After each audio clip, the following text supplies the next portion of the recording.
Good afternoon. Happy afternoon. I know you've been sitting for a long time, so maybe a little bit to put some excitement to that. I will ask you a question. Again, we are in the business of education, so we know how to ask questions a lot. But I promise you a happy one. So show me your hand if you today have checked in with yourself and asked yourself how happy you are. If you've done the same thing a week ago, or within the week, anytime last month? Good. We are a very happy crowd. I'm glad to be here and speaking to you. I would like first to show you a picture, and I would like to ask you of what do you see? Well, trees, yes. Lakes, yes. Mountains, yes. And there are probably some animals in there as well, but we can't see them. If you look at it in another way, what you can see is that the trees and the grass and the lakes and the mountains, they all make up a very beautiful forest. And you can see that this is a very healthy forest because it supports all kinds of life. It is an ecosystem. All the different elements depend on each other to live and, most importantly, to thrive.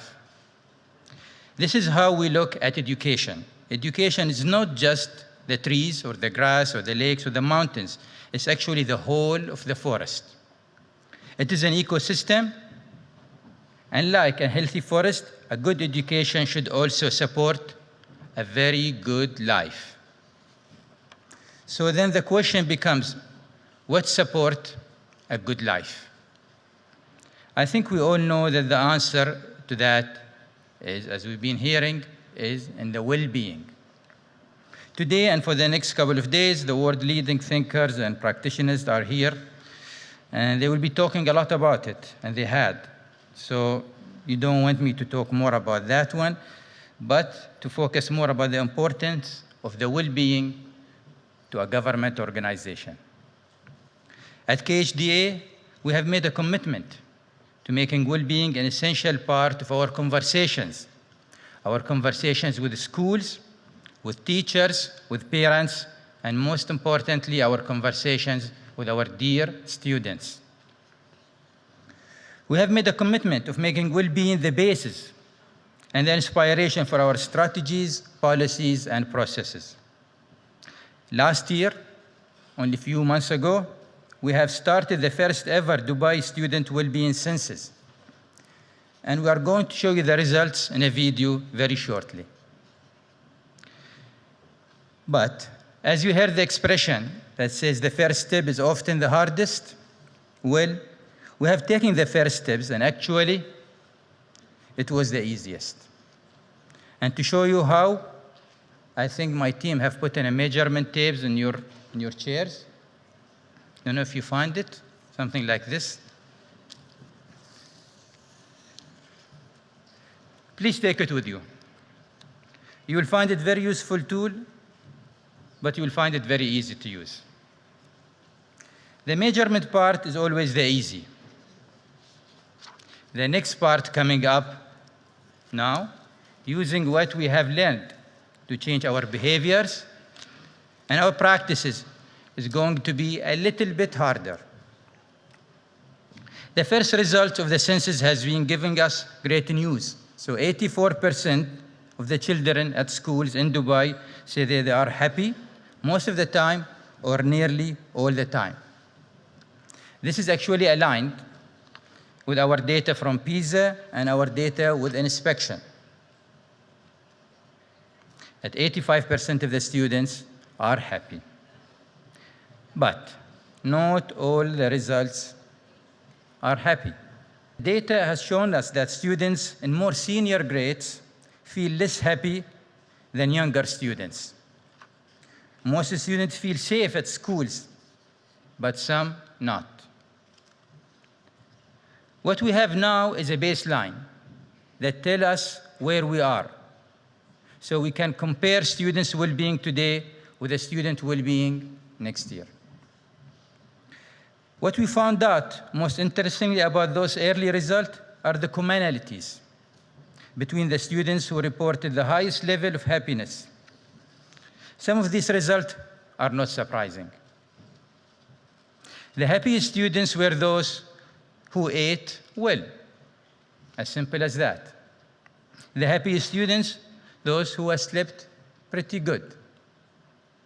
The happiest students also were those reportedly having close friends and who felt connected to adults at home and at school. So even at this very early stage of analyzing the data, the census have already told us a lot. It told us that well-being is not just about the trees or the grass, it's about the whole ecosystem. How well education supports life is also how well we, as a regulator, policymaker, as a school leader, teacher, parent, can work together for our children's well-being. There is a message there for all of us. We have taken the first step.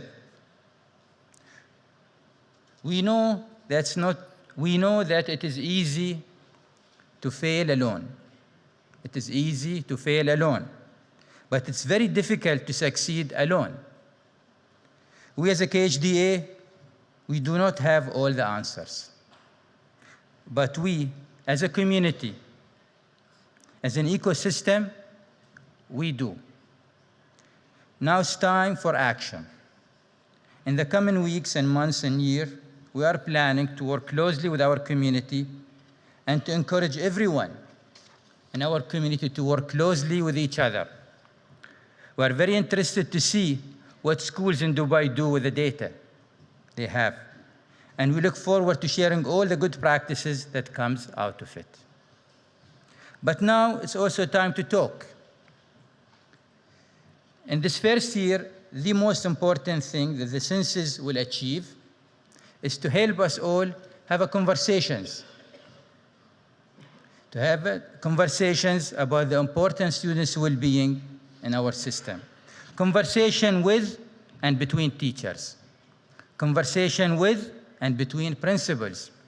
Conversation with and between parents. Conversation with and between our dear students.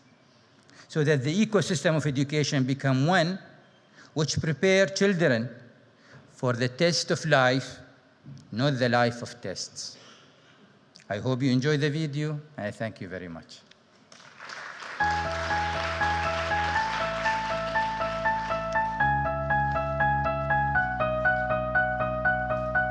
In November 2017, Dubai's Knowledge and Human Development Authority began a 5-year journey to measure the well-being of students at Dubai's private schools. And they've partnered with the Department of Education and Child Development in South Australia to do so. I was one of nearly 65,000 students from 168 schools who shared how we felt about our own well-being, happiness, quality of life, and engagement. Now, how cool is that? For many of us, this was the first time we had been asked how we felt about our social and emotional well-being, relationships and learning in school, physical health and lifestyle, and after-school activities. And what did we say?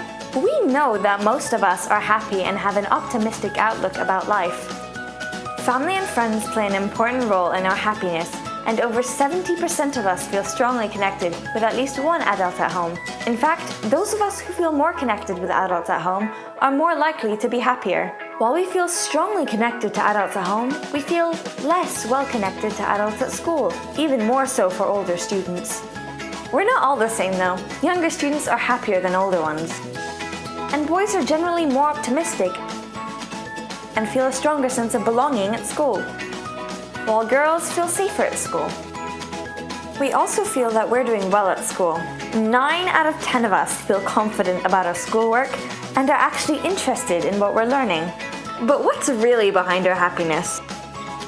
We are more likely to be happy if we go to schools that are rated good or better, if we attend Indian curriculum schools, if we feel we do better than others in our schoolwork, but most especially if we have close friends. As we get older, we go to bed later. But a good night's sleep is still really important to our happiness, regardless of how old we are. I guess my parents were right about bedtime. They were also right about the importance of a good diet. Nearly 3/4 of us eat fruits and vegetables at least 5 times a week, and most of us feel pretty healthy. After school, it's not all about homework. We also participate in a wide range of activities, including reading and sports at least 3 times a week. The census didn't just measure our well-being. It also gave us a snapshot of how we live. Did you know that the majority of us live in apartments instead of a villa? A third of us also have a live-in maid or nanny, and nearly a quarter of us have at least 3 or more cars at home. 8 out of 10 of us have lived in Dubai for 5 years or more, and the longer we live here, the happier we are.